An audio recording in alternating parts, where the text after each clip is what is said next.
Welcome to sister official. இன்னைக்கு ஒரு முக்கியமான இன்ஃபர்மேஷன் பற்றி தான் இந்த பதிவில் பார்க்க போகிறோம். டிஎன்பிசி மூலமாக நூலக அலுவலகர் பதவிக்கான வேலைவாய்ப்பை நிரப்புவதற்கான அரசாணை இன்னைக்கு வெளியிட்டிருக்காங்க. அதை பற்றின ஃபுல் இன்ஃபர்மேஷன் தான் இந்த பதிவில் பார்க்க போகிறோம். பதிவுக்குள்ளே போகிறதுக்கு முன்னாடி நம்மளுடைய சேனலை சப்ஸ்கிரைப் பண்ணுங்கள். இந்த பதிவை எல்லாருக்கும் ஷேர் பண்ணுங்கள். பெல் பட்டனை கிளிக் பண்ணுங்கள். வாங்க இப்போ பதிவுக்குள்ளே போகலாம். மாவட்ட நூலக அலுவலர் பதவிக்கு புதிய கல்வி தகுதியை நிர்ணயம் செய்து டிஎன்பிசி மூலம் விரைவில் நேரடி நியமனம் செய்ய முடிவு பண்ணியிருக்காங்க. இந்த பதவிக்கு எவ்வளவு போஸ்டிங் அலாட் பண்ணியிருக்காங்க, கல்வி தகுதி என்ன, இதற்கான பணி நியமனம் எப்போ பண்ண போகிறாங்க, இதை பற்றின முழு விவரம் தான் இந்த பதிவில் பார்க்க போகிறோம். மாவட்ட நூலக அலுவலகர் பதவிக்கு புதிய கல்வி தகுதி நிர்ணயிக்கப்பட்டுள்ளது. இதை தொடர்ந்து டிஎன்பிசி மூலம் விரைவில் நேரடி நியமனம் மேற்கொள்ளப்பட உள்ளது. அதாவது இந்த பதவிக்கு டிஎன்பிசி மூலம் நேரடியாகத்தான் நியமனம் பண்ண போகிறோம் அப்படின்றத தெளிவாக குறிப்பிட்டிருக்காங்க. தமிழக அரசின் பொது நூலகத்துறையின் கீழ் பகுதி நேர நூலகங்கள், ஊர்ப்புற நூலகங்கள், நடமாடும் நூலகங்கள், கிளை நூலகங்கள், முழு நேர கிளை நூலகங்கள், மாவட்ட நூலகங்கள் என பல்வேறு நிலைகளில் 4661 நூலகங்கள் இயங்கி வருகின்றன. பொது நூலகங்களை இத்தனை வகையாக பிரித்து அரசு லைப்ரரிக்கு கீழே 4661 நூலகங்கள் இருக்குது அப்படின்றத குறிப்பிட்டிருக்காங்க. இந்த நூலகங்களில் என்னென்ன பணிகள்ல எல்லாம் அலுவலர்கள் பணியாற்றிட்டு வர்றாங்க அப்படின்றதையும் குறிப்பிட்டிருக்காங்க.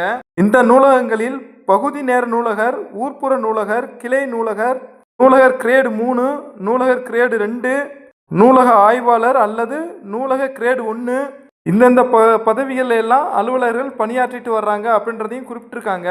இதில் இந்த மாவட்ட நூலக அலுவலகர் பதவிக்கு தான் பணி நியமனம் இப்போ பண்ண போகிறாங்க.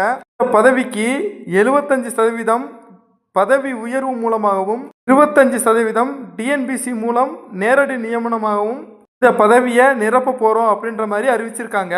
இந்த பதவிக்கு முன்னாடி எல்லாம் ஏதாவது ஒரு டிகிரியும், நூலக அறிவியலில் முதுகலை பட்டமும், அதாவது நூலக அறிவியலில் பிஜி டிகிரி, இது ரெண்டும் தான் முன்னாடியெல்லாம் கல்வி தகுதியாக வச்சுருந்தாங்க. ஆனால் இப்போ இந்த பதவிக்கான கல்வி தகுதியை மாற்றி அரசாணை வெளியிட்டிருக்காங்க. இது தொடர்பாக பள்ளி கல்வித்துறை செயலர் பி. சந்திரமோகன் வெளியிட்டுள்ள அரசாணையில் கூறியிருப்பதாவது: தமிழ்நாடு கல்வி பணியின் கீழ் வரும் மாவட்ட நூலக அலுவலர் நேரடி நியமனம் பதவிக்கு நூலக அறிவியல் அல்லது நூலகம் மற்றும் தகவலியல் பாடத்தில் முதுகலை பட்டமும் அதோடு கூடுதலாக ஏதேனும் ஒரு முதுகலை பட்டமும் பெற்றிருக்க வேணும் அப்படின்னு சொல்லி குறிப்பிட்டிருக்காங்க. இந்த கல்வி தகுதியை கொண்டு டிஎன்பிசி வாயிலாக விரைவில் மாவட்ட நூலக அலுவலகர் பதவியை நிரப்பப்படும் அப்படின்னு குறிப்பிட்டிருக்காங்க. அதாவது 2026 நடக்கிற ஏதாவது ஒரு நேர்காணல் தேர்வின் மூலம் இந்த பதவியை நிரப்புறோம் அப்படின்ற மாதிரி குறிப்பிட்டிருக்காங்க. தேர்வுக்கான நோட்டிஃபிகேஷன் ஆகஸ்ட் மாதம் வெளியிடுவோம்ன்றதையும், இதற்கான தேர்வு நவம்பர் மாதத்தில் நடைபெறும்னு டிஎன்பிசி மூலம் இந்த பதவியை நிரப்புறோம் அப்படின்றதையும் அரசாணையில் தெளிவாக குறிப்பிட்டிருக்காங்க. தமிழகத்தில் 15க்கும் மேற்பட்ட மாவட்டங்களில் இந்த நூலகர் பதவி நீண்ட காலமாக காலியாக இருக்குது அப்படின்றதையும் குறிப்பிட்டிருக்காங்க. இப்போ இந்த பதவியை கிரேடு 1 நூலகர்கள் மற்றும் நூலக ஆய்வாளர்கள் கூடுதல் பொறுப்பாக இந்த பணியை வர்றாங்க அப்படின்றதையும் அரசாணையில் குறிப்பிட்டிருக்காங்க. அதாவது டிஎன்பிசி மூலம் மாவட்ட வாரியாக நூலக அலுவலகர் பதவியை நேரடி நியமனம் மூலம் நிரப்ப போறோம் அப்படின்றத அரசாணை மூலம் தெளிவாக குறிப்பிட்டிருக்காங்க. இதற்கான கல்வி தகுதியும் மாற்றி அமைச்சிருக்கோம் அப்படின்றதையும் இந்த அரசாணையில் குறிப்பிட்டிருக்காங்க.